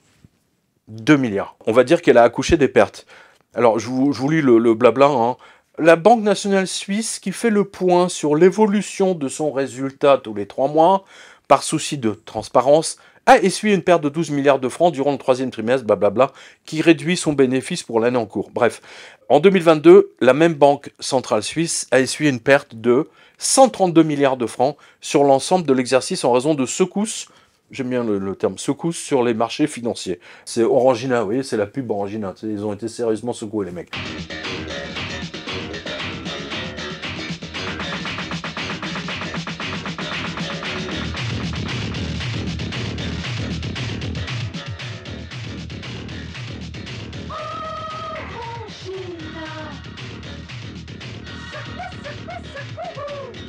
Bref, ça fait 3 banques centrales qui appellent le peuple au secours. Venez nous sauver. En 2008, rappelez-vous, le peuple a sauvé les banques privées. On a sauvé la Société Générale, la BNP, etc. Enfin, tout ça, pareil en Angleterre, pareil surtout aux États-Unis, vous vous souvenez. Et maintenant, ce sont les banques centrales qui sont en train d'accumuler des pertes. Alors, Pierre-Yves, là, votre approche, votre analyse sur ces pertes. Les banques centrales, il faut bien comprendre à quoi ça sert une banque centrale. La banque centrale, c'est la frontière entre l'État et l'argent. Or, le problème, c'est que les banques centrales, aujourd'hui indépendantes depuis, donc passées du côté de l'argent à quelques exceptions près, il y a beaucoup de pays qui ont résisté. Bon, ça, j'avais fait le point dans mon ouvrage à l'époque, sur le 3 janvier. Ah oui. Or, le problème, c'est que la Banque centrale, elle doit prendre les pertes de toute l'économie et c'est elle qui recapitalise l'économie quand celle-ci est atteinte, particulièrement à travers les banques. Bon, très bien. Or, la dégradation de la santé financière de l'ensemble des pays qu'on a cités, à différents degrés. L'Angleterre va mieux que les pays continentaux. La Suisse a fait une bêtise hors norme, je l'avais vu avec Michel Santi, parce qu'elle a voulu faire une coalition de canards boiteux en prenant le Crédit Suisse canard boiteux et l'UBS canard boiteux. Donc ils ont fusionné un peu comme dans Dragon Ball Z les canards boiteux pour faire un méga canard boiteux qui malheureusement pèse plus que le PIB suisse. Bon, c'est con, mais c'est comme ça. La banque UBS a finalisé le rachat du Crédit Suisse et va pouvoir lancer le grand chantier de l'intégration de son ancienne concurrente. Le 19 mars dernier, UBS avait accepté sous la pression des autorités de racheter le Crédit Suisse alors au bord de la faillite pour l'équivalent de 3 milliards d'euros. Ça veut dire une bombe à retardement qui est plus grosse que le camion de pompier qui est chargé que le camion de démineur qui est chargé de la déminer. Bon, très bien. Et la dégradation de tous les pays occidentaux fait qu'à la fin, ça se ressent dans le bilan des banques centrales. Ce qui est normal. On a émis de l'argent pour sauver des usuriers. Eh bien, comme dit un vieux proverbe paysan que j'aime bien, fais du bien à Martin, il te crachera dans la main. Vous avez accepté de prendre les pertes de ces gens-là, vous les prenez en bilan. Voilà, comme on dit dans le monde financier, je prends mes pertes. Prenez vos pertes. Voilà. Alors, toute banque centrale soit-elle, là je parle de la Bank of England, est en faillite cachée malgré les milliards de planches à billets. C'est-à-dire que les mecs sont partis de 15 années de taux négatifs, et puis du jour au lendemain, boum, on est passé à... Moi, j'ai vu par exemple la BNP, crédit revolving à la BNP, donc pour tous les Français, c'est à 12% maintenant. Avant, on était à 2 ou 3. Si vous voulez, comme le système est en recherche perpétuelle d'argent, et de shoot monétaire exactement comme un toxicomane, il veut liquider toute potentialité d'épargne. Donc, on détruit les potentialités d'épargne en détruisant la valorisation de l'épargne. Le taux négatif, c'est ça. Ouais. Le taux négatif, c'est si vous épargnez, vous perdrez de l'argent. Donc, sortez le blé. Voilà. Donc, sortez le blé. Bon, c'est aussi simple que ça. Voilà. Le problème, c'est que la plus belle fille du monde ne peut donner que ce qu'elle a, la plus belle planche à billets du monde ne peut donner que ce qu'elle a. L'arme monétaire s'émousse à chaque fois que vous l'utilisez. C'est l'équivalent d'un shot pour un camé. Pourquoi les camés augmentent les doses? Parce que un shoot, ça vous met le nouvel étalon. Vous allez gérer à partir de l'étalon que vous venez de prendre. Au-dessous, c'est pas assez. Il faut faire au-dessus. Et donc, nouvel étalon, on va refaire au-dessus. Et bien là, c'est pareil. C'est exactement comme un système de toxicomanie. On augmente mécaniquement les doses. Faut les sevrer de force. Il y a pas. D'ailleurs, c'est pas un hasard maintenant que vous dites ça. Pendant l'époque Weimar, justement, j'ai fait un bouquin sur le sujet, La vengeance de la planche à billets. C'est pas du tout un hasard qu'à cette époque-là, à Berlin, ils étaient tous sous cocaïne et tous totalement drogués à l'héroïne. C'était en vente libre. C'était en vente libre et c'était utilisé de manière médicinale. On utilisait l'héroïne pour faire leur nuit aux nourrissons. Enfin, non mais c'est complètement dingue. D'ailleurs il y a une série, je crois que c'est sur Canal+, de Berlin 1930 ou 1900... Enfin bon, bref, il y a une excellente série là-dessus. C'est en relation, si vous voulez, avec ces... Et j'ai l'impression que plus ils impriment de la planche à billets, et plus les gens se défoncent, en fait, que ce soit au fentanyl, que ce soit à la drogue, fait normal. etc. Il faut mettre... Le contrôle des populations passe par leur destruction symbolique. Donc on les humilie, on détruit leur famille, on détruit leur rapport au travail, on détruit leur rapport à la patrie. Ça passe par leur destruction biologique. Leur destruction biologique passe entre autres par le fait soit de leur faire bouffer de la bouffe frelatée, soit de les bousiller en les mettant sous camisole chimique. Les fentanyl, c'est quoi? C'est l'équivalent d'une camisole chimique pour des millions d'Américains. C'est quoi le fentanyl? Le fentanyl, c'est un antidouleur. Parce que les Américains ne peuvent pas vivre sans 3 boulots, parce que sinon ils crèvent la gueule ouverte avec leurs gamins. Et donc, évidemment, aucun être humain ne peut tenir. Et donc, vous savez, c'est une drogue qui tue le meilleur de la nation. C'est-à-dire des mecs qui sont prêts à faire 3 boulots pour leurs gosses. Ceux qui vivent là sont sans adresse, mais pas sans abri. Leur abri, c'est leur véhicule. 40% d'entre eux ont un emploi. Une proportion qui augmente chaque année. Combien je gagne par mois? 2 000 $. Et non, ce n'est pas suffisant pour louer une chambre. Si vous me croisiez dans la rue, vous pourriez dire que je suis sans domicile? Non, je suis propre, je me douche, je travaille, je vais à l'école, je m'occupe de ma fille et je prends soin de moi du mieux que je peux. C'est juste que je vis dans une voiture. 30% de ces sans domicile fixe ont plus de 50 ans. Il n'y a pas plus gentil que ces gens-là. Et il faut les mettre. C'est l'équivalent d'une camisole chimique pour les populations. Et d'ailleurs, je vous le dis, vous avez 2 narco-États qui sont en train de naître à la frontière nord de la France. Les Pays-Bas, où maintenant les gangs narcos, qui sont des gangs marocains qui ont été choisis comme partenaires d'affaires par les terribles gangs latino-américains, ont déjà dit au Premier ministre et à la famille royale, si vous commencez à nous faire chier, on va finir par vous ratiboiser. Ça va faire pourrir la Belgique, qui de toute façon n'a pas besoin de ça pour pourrir de toute seule. Donc de toute manière, ça va ne faire que croître et embellir. Et la France va se taper le luxe d'avoir 2 narco-États à sa frontière immédiate. On commence déjà à avoir des narco-États, on va dire, du côté de Marseille. Non mais en plus, à Lille, à Toulouse, mais en plus, c'est pas le grand truc, mais c'est des quartiers entiers. Non mais en plus, on a en plus nos racaillons du talent. On a en plus nos racaillons du talent. On a en plus. Ils sont très forts pour blanchir l'argent. Ils sont très très bons en blanchiment. Ils sont très bons. Voilà. Mais l'écrivain Christian Combaz avait une phrase qui était très juste: une civilisation, c'est des citadelles qui résistent. Bon, à partir du moment où vous laissez un mur d'enceinte tomber, tout va se détricoter. On n'est pas souverain à moitié, on n'est pas fort à moitié, la faiblesse attire la destruction. Point, barre, ligne. C'est triste, mais c'est comme ça. Hein. Si vous voulez résister, levez-vous.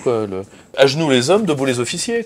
C'est un système qui doit être sevré. Il ne peut être sevré de force, que de force, comme d'ailleurs les tox et les alcoolos. Hein.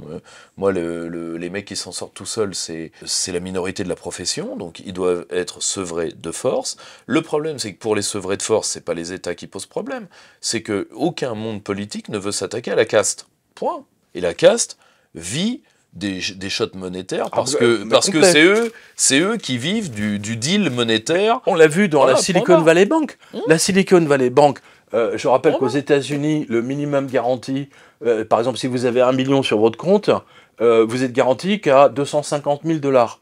Par rapport à la Banque Centrale Européenne à 100 000 euros, vous voyez un peu l'arnaque déjà. Mais que dire des entreprises qui, elles, ont 20 millions, 100 millions, etc. Enfin, je veux dire, contrairement à ces règles, la Fed a sauvé la Silicon Valley Bank, alors qu'elle aurait dû couler. Mais alors, écoutez ça, cela n'a pas échappé à notre lecteur, Monsieur Beck, une solide banque régionale américaine fondée en 1929. C'est une date importante, 1929, et qui a même traversé la Grande Dépression. Vieille de presque 100 ans, eh bien, elle vient de passer le guichet à gauche, tuée par les confinements et les criminels vaccinateurs de Davos et de Washington. Donc c'est un effet ricochet. La Citizen Bank dans l'Iowa a dû être fermée en urgence pour protéger l'épargne des clients. Donc c'est une nouvelle faillite bancaire, et bien entendu ça a été fait vendredi après la fermeture des marchés financiers, et c'est en toute discrétion. Alors c'est la 5e banque à faire faillite cette année quand même. Oui. Je parle même pas du Crédit Suisse là, on est d'accord.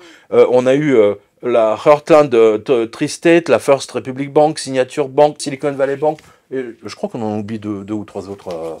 Donc ça vous montre bien qu'il y a quelque chose qui est en train de se passer de très grave. Si vous voulez, la grande décimation, ils sont en train tout simplement de s'entretuer pour que les plus gros avalent les plus petits. Et au prochain choc, les plus gros seront encore plus gros. Too big to fail, too big to jail. C'est-à-dire, arrêtez-moi ou je fais un malheur. Donc à chaque fois que j'aurai un pépin, vous devrez me rincer parce que je suis trop gros pour que vous m'arrêtiez. C'est ça, bien sûr. Bon, c'est aussi... En réalité, c'est une entreprise mouse de raquettes. Quelqu'un qui vous dit arrête-moi, donne-moi du blé, sinon les conséquences de mes actes feront du mal. Ça s'appelle du racket, c'est dans tous les films de la mafia. Là, pour le coup, c'est que nous avons accepté ça. Or, à la fin des fins, moi je suis un peu de l'avis de quelqu'un que j'aime bien, qui est Charles Gave. Il n'y a pas de christianisme sans enfer, il n'y a pas de capitalisme sans faillite. Donc, il faut laisser crever ces gens. Et le problème, alors comment on sauve l'épargne des braves gens, parce qu'eux ils y sont pour rien, et si on leur fait payer une crise dont ils ne sont pas comptables, on l'a déjà fait dans les années 30, on sait où ça a mené, il n'y a qu'une seule option à faire, un service public du crédit, c'est-à-dire, vous prenez les banques. Ce qu'avait fait De Gaulle. Oui, ce qu'avait fait le CNR, etc. C'est-à-dire que, c'est quoi qui est important dans une banque? Les dépôts et les instruments de paiement courant. C'est ça.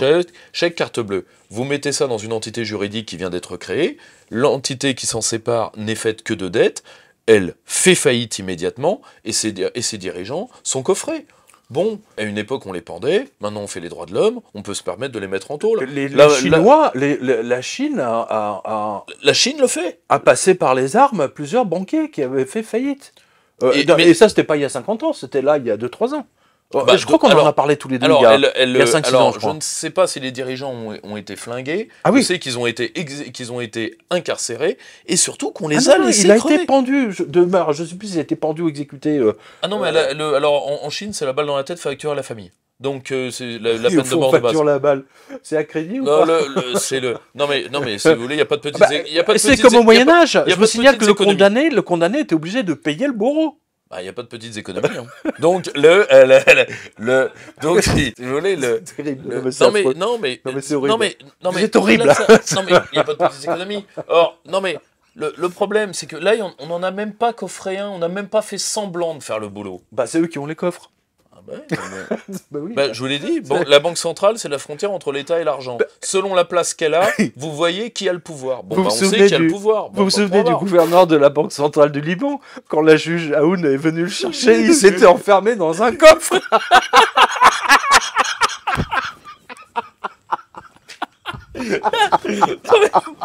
Non mais voilà. Vous savez, il y a un grand... C'est énorme. Non mais, si vous voulez... Vous comprenez que ça va être le concours Lépine de la folie. Vous savez, un grand écrivain catholique que je vénère, qui est Léon Blois. Léon Blois disait, une fois que tu as chié dans ton froc, tu peux pisser dedans. Bon, nous, c'est ce qu'on est en train de vivre. Notre lâcheté de départ fait que, de toute façon, on ne peut maintenant qu'avaler le système jusqu'au bout.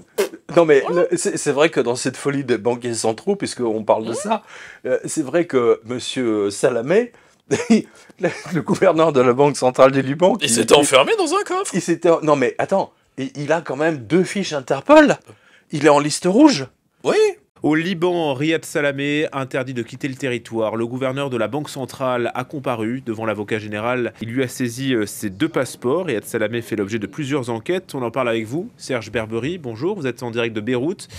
Il est accusé d'avoir détourné des centaines de millions de dollars. Désormais, Riyad Salamé ne peut plus quitter le Liban. Non mais je sais pas si vous imaginez, un banquier central. Mais oui, mais tant qu'on gagne, on joue.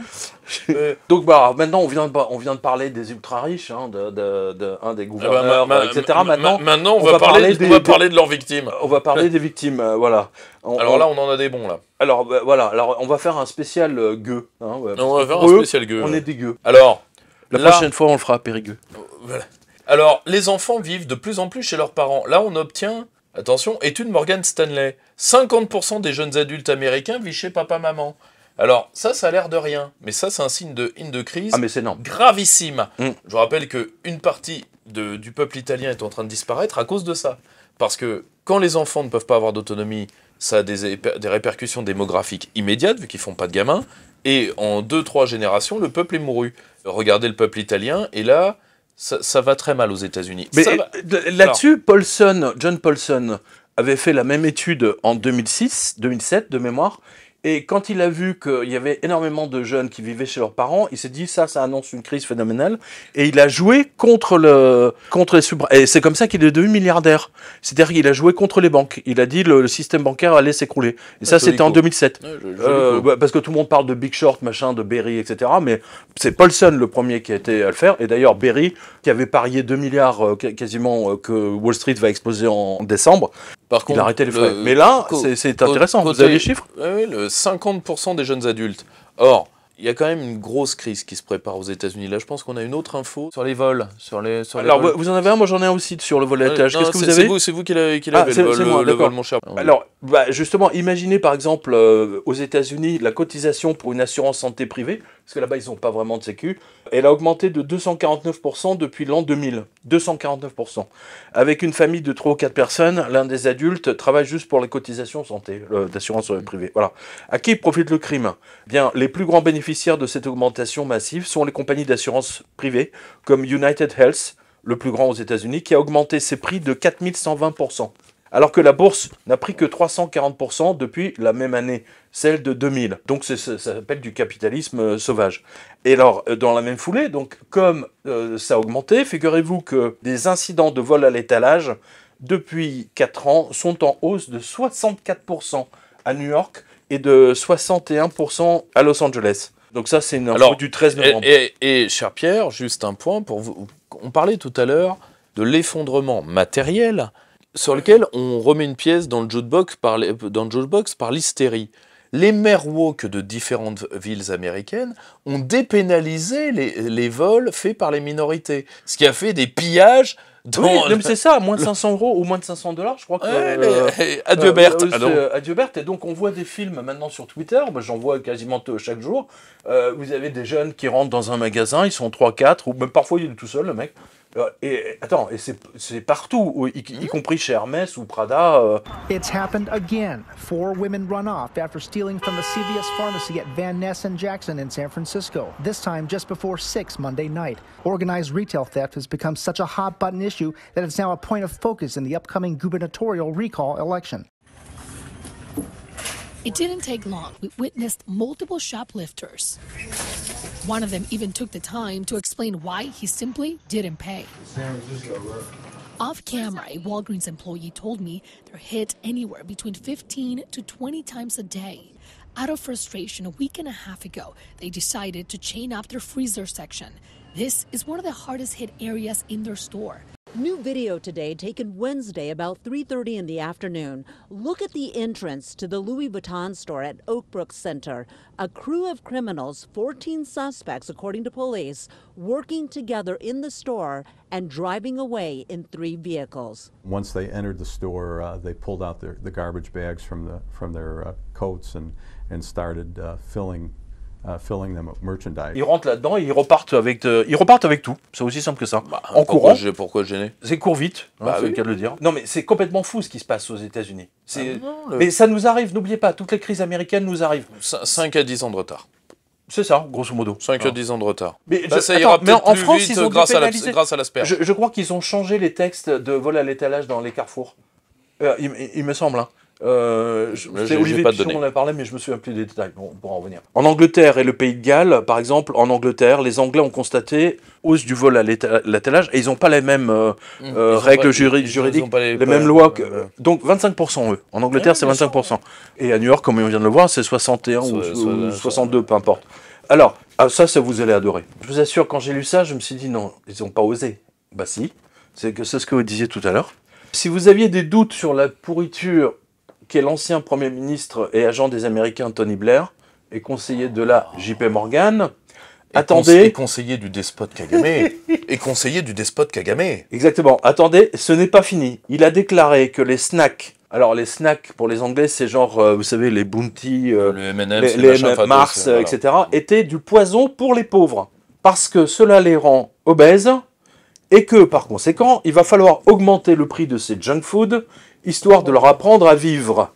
Non mais alors ils ont fait le calcul, le coût par patient augmente drastiquement, blabla, avec le poids des personnes.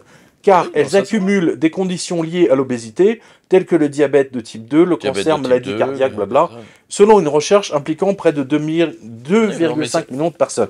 Alors ça date du 18 septembre. Une personne sur 10 est obèse dans le monde. La proportion de la population obèse n'a cessé d'augmenter dans le monde depuis 1980, doublant dans 73 pays.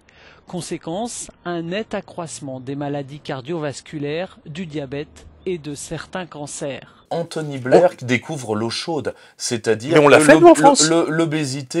l'obésité donne le diabète de type 2. Le problème, c'est que le diabète de type 2, c'est la première pompe à fric, parce qu'un mec qui est diagnostiqué à 30 ans d'un diabète de type 2 et qui s'en sortira pas, il va coûter en termes de soins l'équivalent de Ferrari. Donc, si vous voulez, c'est... Non mais, à un moment, il faut quand même comprendre. Le diabète de type 2, c'est avec le cancer, les antidépresseurs et la virilité masculine, l'une des rentes premières de l'industrie pharmaceutique. Qui a généralisé dans les écoles britanniques la junk food et qui a foutu en l'air la santé des gamins britanniques? Anthony Blair.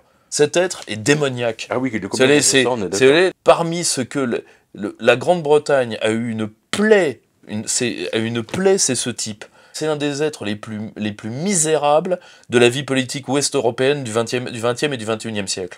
Alors attends, c'est pas fini, parce que ce que vous venez de dire, ça s'applique à quelqu'un en France. Alors en clair, Blair a demandé aux députés anglais une loi pour taxer toute nourriture sucrée. Ce qui n'est pas sans rappeler la taxe bidon imposée par le franc-maçon et maire de Troyes, François Barouin, sur les coca, les Fanta, etc., soi-disant pour la santé des pauvres. Alors que, il l'a reconnu lui-même plus tard, c'était pour sauver les banques françaises. Il faut trouver de l'argent en plus. Et dans ce cas, la solution de facilité, c'est de lever un nouvel impôt. François Barouin, ancien ministre des Finances, se souvient soudain que la taxe sur les boissons sucrées était en fait un écran de fumée. La taxe sur les sodas, qui avait fait quand même une très grosse polémique. Mais ça, c'était un moyen de faire rentrer de l'argent très vite. On l'avait présenté comme un élément de politique de santé publique, mais en réalité, c'était un moyen, disons, utile et rapide de faire rentrer de l'argent. Et c'était une taxe supplémentaire. Donc vous voyez que ces politiques sont des menteurs. Enfin, je trouve ça effrayant. Vous voudriez que les populations puissent se nourrir correctement, parce que le principe de la médecine antique, que ton aliment soit ton médicament, est toujours valide. Vous pourriez faire un programme d'éducation au goût, etc. Et vous pourriez surtout baisser les TVA, la TVA encore, ou l'annuler sur les produits sains de première nécessité, les fruits, les machins, etc. Pour que... la seule chose, c'est que c'est là où l'élite ne se rend pas compte de la connerie qu'elle est en train de faire, parce que si les mesures privatives qu'elle prend arrive à redresser une partie de la santé publique, qu'elle fasse attention à un prolétariat en meilleure santé, ça pourrait lui coûter très cher à terme. Bah, ils ont tout intérêt à ce qu'il soit complètement drogué, c'est ce qu'on disait tout à l'heure. Alors tiens, puisqu'on parle de mort aux pauvres, 2 millions de Français aujourd'hui ne peuvent plus payer leur loyer. Et en plus, attention, ça va ne faire que croître et embellir, vu qu'on va retirer une large part du parc locatif et du parc d'achat pour cause écologique. Donc, les pauvres Français qui ont déjà du mal à se loger, qui ont déjà du mal à payer, ça va ne faire que croître et embellir. La guerre aux pauvres est déclarée. Non, mais c'est incroyable, quoi. Et comme disait Gaston Boutoul, le père de la polémologie française, faut pas être deux pour faire une guerre. Il suffit qu'il y en ait un qui la veuille. Non, mais c'est tout à fait incroyable. Hein.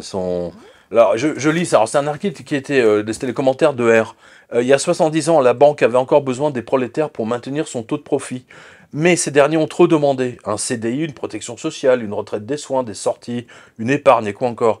Alors la banque a choisi la classe moyenne et l'a enrichie pendant les 30 glorieuses. Aujourd'hui, elle n'a plus besoin d'elle. Alors elle la fout à la poubelle, mais la classe moyenne ne comprend pas. On a participé à l'enrichissement de ce pays et on nous jette. Bah oui, Rolly Marx. Voilà, la banque n'a plus besoin des travailleurs de catégorie 4 et 5 pour maintenir son taux de profit. L'argent travaille tout seul, sans usine, sans employés, et tant pis pour les masses. Va falloir pandémiser. Alors, et là, c'est notre avant-dernière information. Alors, ça s'est passé en France, d'ailleurs. Alors, j'avais vu, ça s'est passé en Angleterre également. Onclusive. Alors, c'est une société spécialisée dans de veille média. Alors, elle n'est même pas basée en Inde, mais en France, à Courbevoie. Elle a supprimé 217 emplois. Et ils sont remplacés par l'intelligence artificielle. La messe est dite. Mais, attention, les Indiens, eux, ont viré genre 500 personnes, remplacées par l'IA, sur les centres d'appel. C'est-à-dire qu'ils se sont rendus compte que l'intelligence artificielle réglait les comptes, les problèmes des clients en 10 minutes, alors que quand c'était des humains, entre guillemets, ça prenait 3 heures. Voilà. Donc, pareil, ils ont été virés et remplacés par l'intelligence artificielle. C'est peut-être le premier conflit entre les humains et les machines.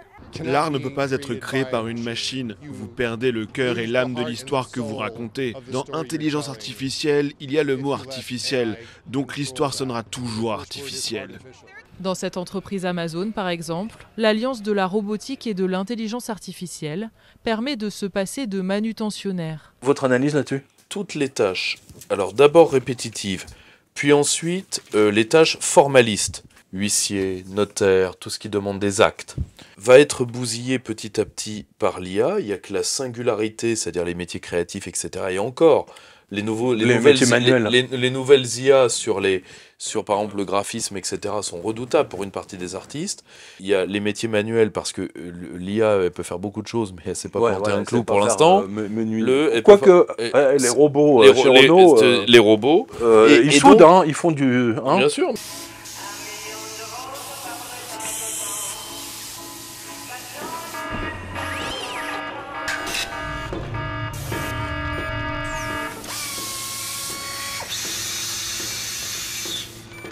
Mais par contre, ça veut dire une chose qui est simple, c'est il fallait réfléchir à notre rapport au travail. Je rappelle que de grands hommes, je pense au général de Gaulle par la participation l'avaient fait, le grand capital s'est mis en travers, bon, très bien. Le problème, c'est qu'aujourd'hui on arrive au cauchemar qu'on pensait déjà dans les années 50-60, sur lesquels on a réfléchi, on a arrêté de réfléchir à cause des années 80, des années fric et de la dérive européenne.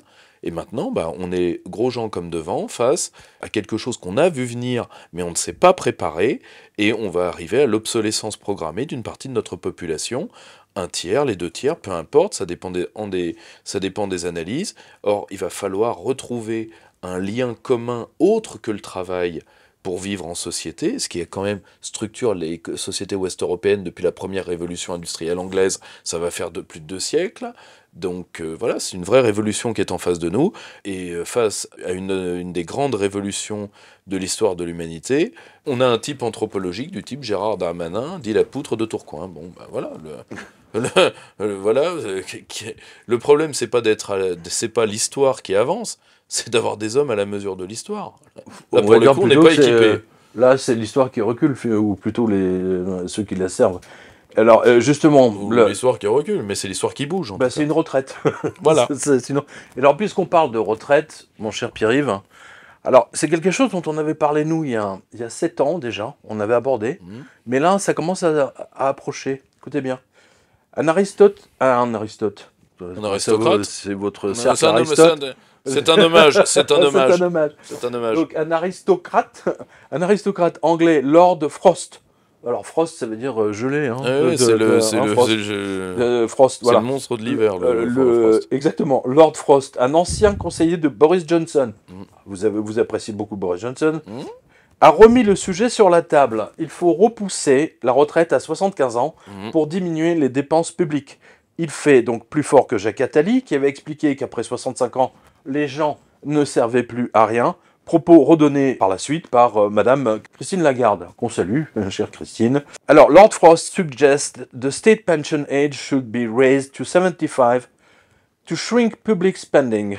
Métro, boulot, caveau. Exactement. Et vous avez déjà compris que prochainement, un député macronien va mettre ça sur la table. Mais ce que j'ai vu dans ma revue de presse, parce que ça, c'est pas la première fois que je le vois, c'est ils veulent, je crois que ça fait partie du programme Davos, ou peut-être secret, j'en sais rien, mais ils veulent mettre la retraite à 75 ans. Voilà, c'est aussi simple que ça. D'ailleurs, tant et si bien, regardez aux États-Unis, à 75 ans, ils travaillent encore. Ouais, vous savez, moi, ce qui m'a choqué la première fois que j'étais aux États-Unis, je me souviens, j'étais dans un restaurant genre burger, machin, enfin, comme dans les films, et je vois arriver une serveuse, la dame, elle avait 80 ans. Mais j'étais scotché. Autant chez nous, en Europe, tous les serveurs sont jeunes, parce qu'il faut courir dans tous les sens. Et là, j'étais scotché du fait que les serveurs étaient... c'était le 3e âge, quoi. C'était vraiment totalement surprenant. Ah, mais là, on se dirige vers le truc, vers la version américaine. Il n'y a aucune raison. Alors, le problème, Pierre, à un moment, et ça, pour le coup, quand je vois le tournant libéral autoritaire dans une partie des alternatives, ça me fait hurler de rire. On crée 6 à 8 fois plus de richesses fictives que de richesses réelles, dans le monde tous les jours, ok ? Et pour éponger ça, mais vous pouvez me faire bosser les gens jusqu'à 90 ans, vous n'épongerez pas ça. La vraie question, c'est comment se fait-il, par rapport aux années 60, un pays comme la France, qui est 2 fois plus riche aujourd'hui qu'il n'était en 1960, et dont le peuple vit 3 fois plus mal. Tant qu'on ne commencera pas par des questionnements simples, c'est-à-dire comment a-t-on créé des sociétés dégénérées dans l'abondance, on ne fera rien. Et on peut faire bosser les gens, mais jusqu'à 90 ans, on peut faire bosser les gens jusque dans l'urne funéraire. C'est abusé. Ça n'épongera pas un vrai scandale. Pognon. Non mais Pierre-Yves, moi ce qui me scandalise, c'est qu'un type comme le Lord Seigneur machin Frost, l'aristo, vienne demander à leur assemblée, comme la chambre des chambres des communes, de porter la retraite à 75 ans. Mais comment osent-ils, ces gens de recul devant rien? C'est obscène. C'est littéralement obscène. Ils sont obscènes. C'est le meilleur terme, l'obscénité. Pendant leur dîner dans la Galerie des Glaces, Emmanuel Macron et Charles III célèbrent les liens qui unissent les deux pays. Outre les 2 chefs d'État, le dîner réunit plus de 160 invités prestigieux. Autour de la table, le chanteur des Rolling Stones Mick Jagger, l'actrice Charlotte Gainsbourg ou le patron de LVMH Bernard Arnault. Vous voyez, le problème de l'obscénité, et c'est là, je suis désolé, moi, vous savez, mon dada, c'est l'anthropologie politique. C'est comme ça, j'ai toujours été comme ça. Oui, vous êtes comme Julien Tête, qui s'est servi d'anthropologie. Le problème, c'est que l'obscénité, ça ne peut naître que dans des sociétés qui ont abandonné leur vertu cardinale. La France, c'était quoi ? C'était quoi ? C'était une société de l'honneur. Bon, la parole donnée et l'honneur structurant, ça part pour la France du Moyen-Âge jusqu'aux années 60. Bon, à partir de ce moment-là, on s'est foutu de la gueule de tout ce qui était vertical. C'était le Splendide, le sapeur camembert, toutes ces saloperies qui ont fait les Français francophobes à la chaîne qu'on a créée. Et le problème, c'est que quand vous n'avez plus de sociétés de l'honneur, qui sont des sociétés de la face, eh bien, tout est permis, et donc vous avez des gens obscènes. Voilà, c'est le cas du gouvernement Macron aujourd'hui, ils sont quasiment tous obscènes. Mais pas autant que les aristos anglais, là, on est d'accord. Mais à mon avis, ça va arriver. Voire pire, excusez-moi, quand vous avez un mec qui essaye de droguer par erreur une députée pour pouvoir... Ah oui, bah oui. Excusez-moi, c'est le... ils en sont là, quoi. Si vous voulez, à un moment, faut parce pas... Parce qu'ils se sentent protégés en plus. Ouais, c'est ça. Évidemment. Et puis le pire, c'est que, excusez-moi, que risque-t-il ? Tout le monde sait. Regardez Palmade. Et un de mes grands informateurs dans ce monde-là me l'a dit il n'y a pas plus tard qu'il y a 2 jours. Il m'a dit, Pierre-Yves, tu le sais comme moi. Elle aurait été assistante parlementaire, ça aurait été étouffé. Cet abruti s'est attaqué à une députée, donc évidemment, elle était l'homme lige, enfin la femme lige d'un tel ou un tel qu'on gueulait comme des putois, et c'est comme ça que c'est sorti. Mais en plus, c'est les mecs, ils ont besoin de droguer, mais c'est n'importe quoi. Mais attends, ça me rappelle l'Institut Montaigne. L'Institut Montaigne, il y a eu même topo. Le président, je crois, c'était le président de l'Institut Montaigne. Le truc ultra-libéral. Là, ils sont obscènes de chez obscènes, l'Institut Montaigne. Il est quand même beau, notre sénateur, parce que c'est quand même un laboratoire vivant. Enfin, faut voir l'analyse de sang. Il y avait des couleurs qui n'existent pas sur Terre. Il y avait de tout dedans. Enfin, j'imagine le laborantin qui a vu sortir le truc. Il y avait même des traces d'une météorite. Non mais attends, le mec a pris de la MDMA. Enfin, en plus de la drogue, en plus des amphètes, des machins, des trucs, il prend les trucs pour les vieux. Enfin, tu vois, mayonnaise de midi, huile de vidange. Tu vois, il a tout ratissé. Non mais c'est génial. Ces mecs-là votent des lois sur le fait qu'on a le droit de fumer un pétard. Non mais il l'avait fait dans la mission drogue sur la Guyane. Non, il était membre de la mission drogue en Guyane. En tout cas, il a fait des interventions à l'Assemblée a priori sur ça. Mais de toute façon, pourquoi ? Parce que avoir une face, ça s'apprend. Ah, je vois son voyage à Cayenne, là. Je le vois, son voyage. Et voilà, c'est le problème, qu'on l'accepte ou pas. Ils sont obscènes. Non, mais c'est vrai, vous avez raison. La dégénérescence de l'élite, si vous voulez, prenez l'Occident aujourd'hui. L'Occident aujourd'hui est pire qu'en 1939. En 1939, on avait au moins un Margoulin, qui était d'ailleurs assez que le nazisme ne gênait absolument pas, contrairement à ce qu'on a dit, qui est Roosevelt. Sinon, tout le reste, c'est du fond de cuve. Mais du fond de cuve infiniment plus saignant que ce qu'on a là.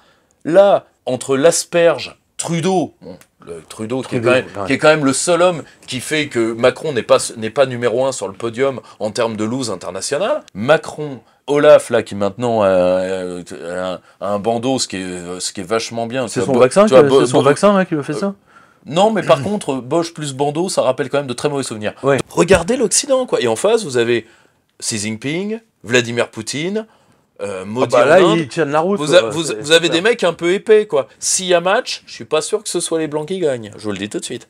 Eh bien, écoutez, mes très chers spectateurs, alors j'ai la joie, enfin, je vous le rappelle, que exceptionnellement, parce que ça s'est décidé très rapidement, vous pouvez nous retrouver, Pierre-Yves et moi, et ainsi que d'autres auteurs du Cercle Aristote. Du Cercle Aristote. Alors, parce que c'était en fait l'idée, c'était pour faire honneur au professeur Antal Fekete, mais bon, on les aura donc le 18. Donc 18-18, rappelez-vous de ça. 18 décembre à 18h, c'est un lundi, donc vous pouvez venir après le travail, après le bureau, et jusqu'à minuit, grosso modo. Vous pouvez nous retrouver, donc on sera en dédicace ensemble avec d'autres auteurs, et donc vous aurez, parce qu'on devait faire ça une fois à Colmar, mais vous n'avez pas pu le faire, et bien là, on vous attend tous, très très très nombreux. C'est 10 rue Croix des Petits Champs. Voilà, ben on va mettre l'adresse, etc. en bas. Voilà, donc je vous remercie infiniment, mon cher Pierre-Yves, merci à vous. C'était un plaisir d'avoir d'avoir vos analyses, et surtout pour nos crises de fou rire quand même, parce que ça fait... ils sont vraiment obscènes, quoi. C'est absolument terrifiant. Voilà. Donc, cette revue de presse pour ces fêtes, ces fêtes de fin d'année, pour Noël et pour voilà, jusqu'au 15 janvier. Voilà, c'est un peu intemporel. C'est une période un peu intemporelle où tout le monde oublie un peu ses soucis. Et Dieu merci si on en a besoin. Donc, nous aurons le plaisir de vous retrouver enfin face à face. Et moi, j'adore, et vous aussi. J'adore retrouver mes lecteurs. Vous savez que c'est pas le cas de tous les auteurs. Il y a des auteurs qui ne supportent pas de retrouver leurs lecteurs. J'en ai plaisir. Ah, mais moi, ça me surprend toujours. Bah oui, parce que c'est tellement agréable de mettre un visage toujours sur nos lecteurs, ceux qui nous lisent. Qui nous lit. Voilà, c'est qui nous lit. Voilà. Donc rendez-vous le 18-18. Voilà, 18 décembre à 18h. On vous embrasse. On embrasse tous vos petits chats. Alors Iris n'était pas là aujourd'hui, hein, elle joue à la maman là en ce moment. Voilà. Elle materne. Donc elle materne, voilà. Donc mais je vais vous mettre quelques vidéos d'Iris parce que tout le monde me demande des nouvelles du chat, évidemment. Surtout quand elle vient nous voir, nous faire des câlins. Voilà. Donc on vous embrasse et on vous retrouve donc le 18 et sinon à l'année prochaine. Merci à vous. Elle vient là. Coucou. Bon, allez, on descend maintenant. Miaou.